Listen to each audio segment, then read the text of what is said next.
Halo, selamat malam semuanya. Hari ini kita akan bahas mengenai bahan yang baru, yaitu analisis varian. Ada dua bahan yang kita pelajari, yaitu mengenai analisis varian sederhana dan variasi dua faktor.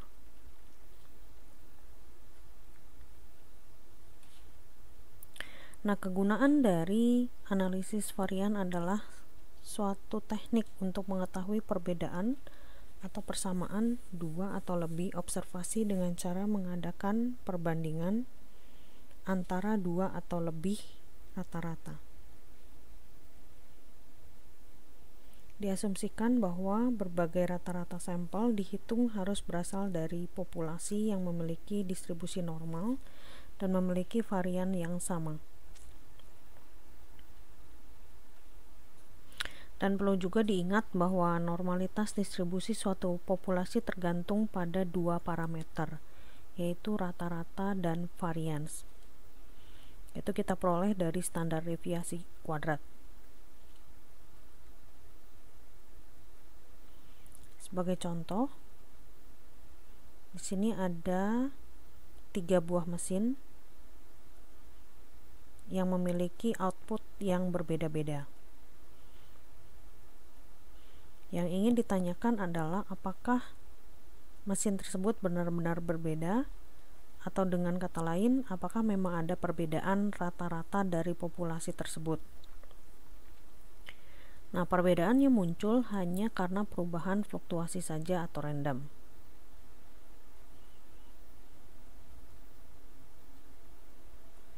Dengan menggunakan sampel output dari mesin yang sama, bisa diyakinkan bahwa rata-rata populasi adalah sama.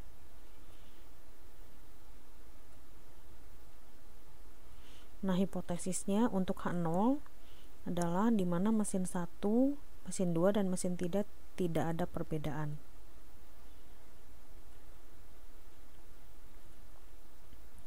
Nah, contoh di sini adalah sampel dari masing-masing mesin, dan ini adalah hasil dari masing-masing sampel. Nah, yang ini adalah rata-ratanya. Rata-rata dari setiap mesin.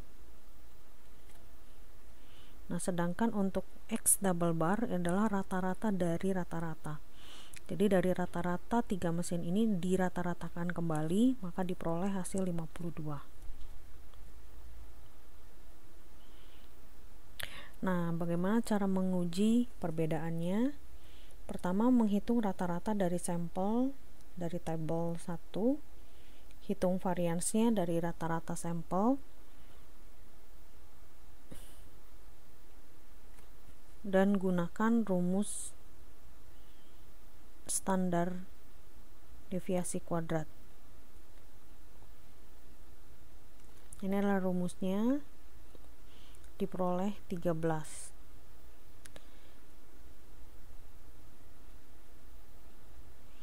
Ini 1 bagi R-1. R sendiri adalah dari masing-masing mesinnya. Lalu untuk X bar dikurangi X double bar.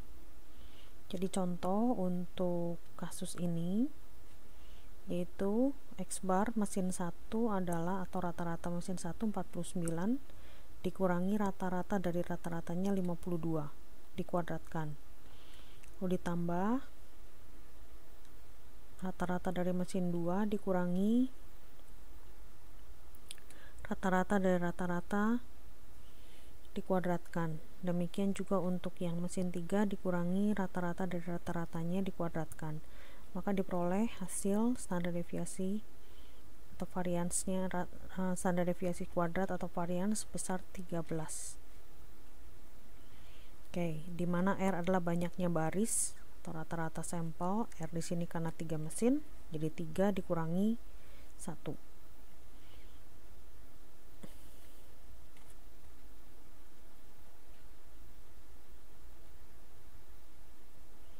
Nah, di sini terlihat untuk tabel 1 dan tabel 8.3, ini lebih arahnya perbedaan dari varians.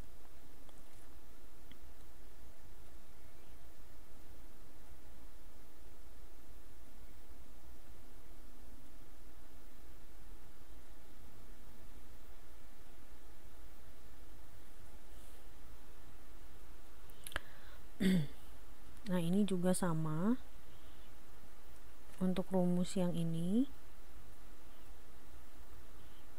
sama dengan yang sebelumnya.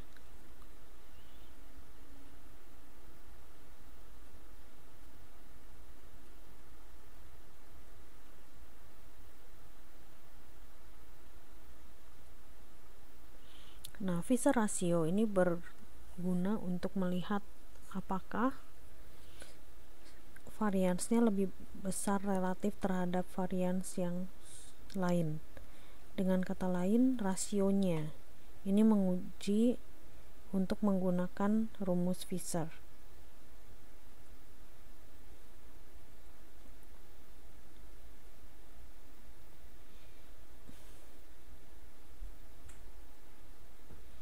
Nah, tabel ANOVA digunakan untuk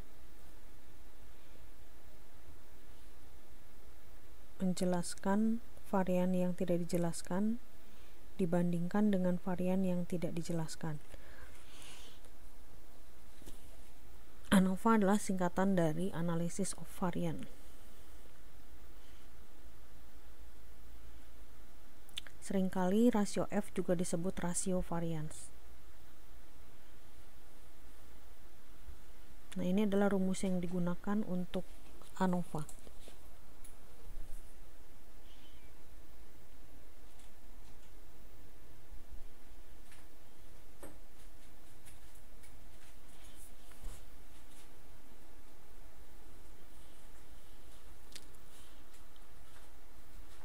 Nah, angka-angka tersebut berasal dari perhitungan sebelumnya. Sum of square 130 diperoleh tadi dengan perhitungan. Nah, untuk DF, degree of freedom atau derajat kebebasan, diperoleh dari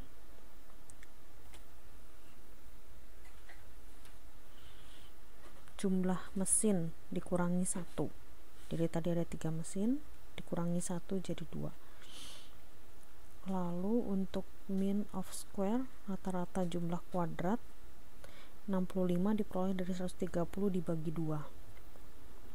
Demikian juga untuk observasi di dalam sampel, 94 dibagi 12 mendapat 7,83. Nah, lalu bisa dihitung rasio F-nya, 65 dibagi 7,83 mendapat 8,3.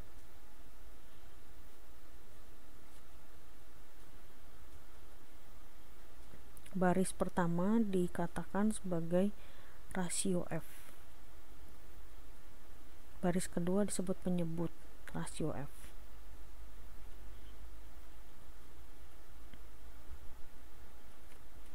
Nah, untuk F0,01 dan F0,01 ini diperoleh dari tabel.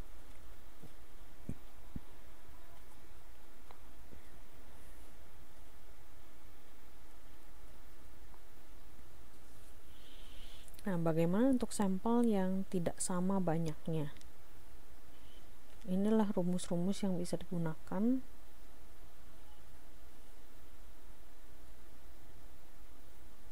untuk tabel ANOVA.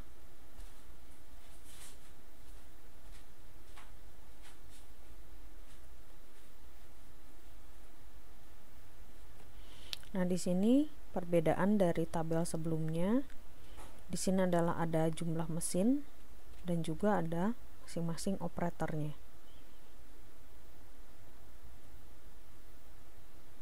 Oke, jadi cara membacanya adalah seperti ini nih untuk mesin 1 yang dikerjakan atau diperhatikan oleh operator yang pertama.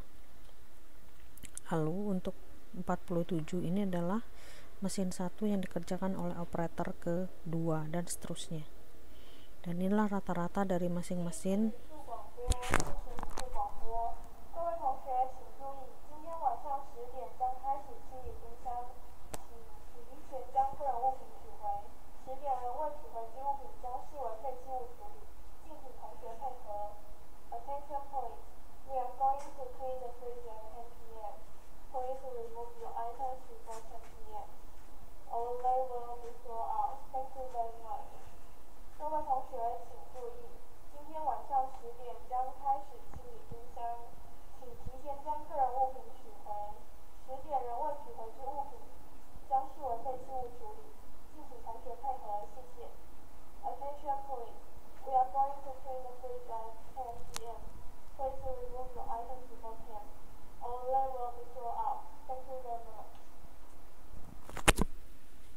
Dan ini pun adalah rata-rata dari masing-masing operator. Diperoleh dari data tersebut, diperoleh masing-masing adalah rata-rata dari rata-ratanya. Nah, kegunaan dari tabel seperti ini bisa diketahui perbedaan dari masing-masing operator dari masing-masing mesin. Nah, jadi analisis dua faktor ini bisa membantu memetakan permasalahannya yang lebih jelas daripada yang sebelumnya. Kalau yang sebelumnya hanya jumlah mesin dan juga dari jumlah sampel. Tapi kalau untuk ini bisa lebih jelas dari operator yang mana yang dalam hal mengerjakan hasil suatu produksi. Nah, ini rumus dari ANOVA dua faktor.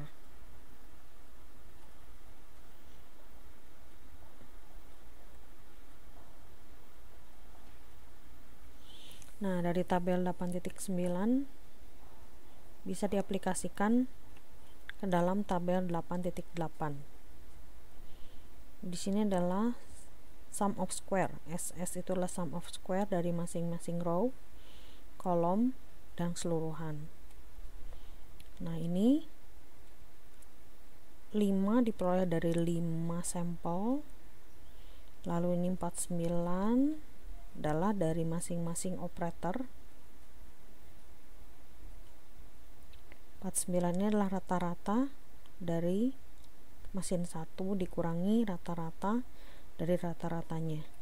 Ini untuk masing-masing mesin. Sedangkan ini adalah untuk operator.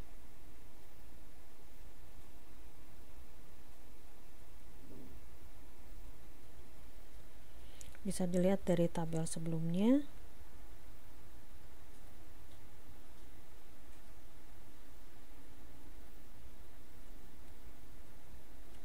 Ya, jadi yang ini 49 dikurangi 52 dikuadratkan, lalu 56 dikurangi 52 dikuadratkan, 51 dikurangi 52 dikuadratkan. Nah, demikian untuk yang itu untuk yang row. Lalu untuk yang kolom 55 dikurangi 52 dikuadratkan, 51 dikurangi 52 dikuadratkan, dan seterusnya.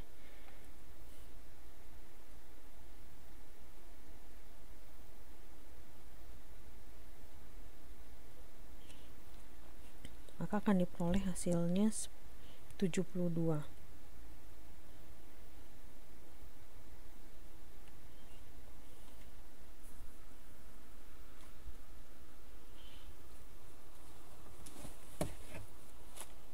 Nah, lalu untuk menghitung sum of square untuk varians dua faktor ini, teman-teman bisa lihat dari buku modul.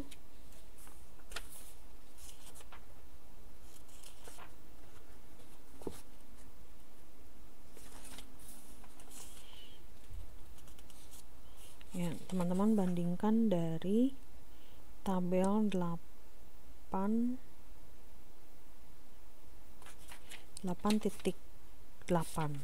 Nah, jadi ini untuk yang ini diperoleh dari yang 8.8, 53 adalah yang dibuat oleh operator 1 pada mesin 1 dikurangi oleh rata-rata dari mesin 1 dikurangi oleh rata-rata dari operator 1 dan ditambah oleh rata-rata dari rata-rata tiap operator dikuadratkan.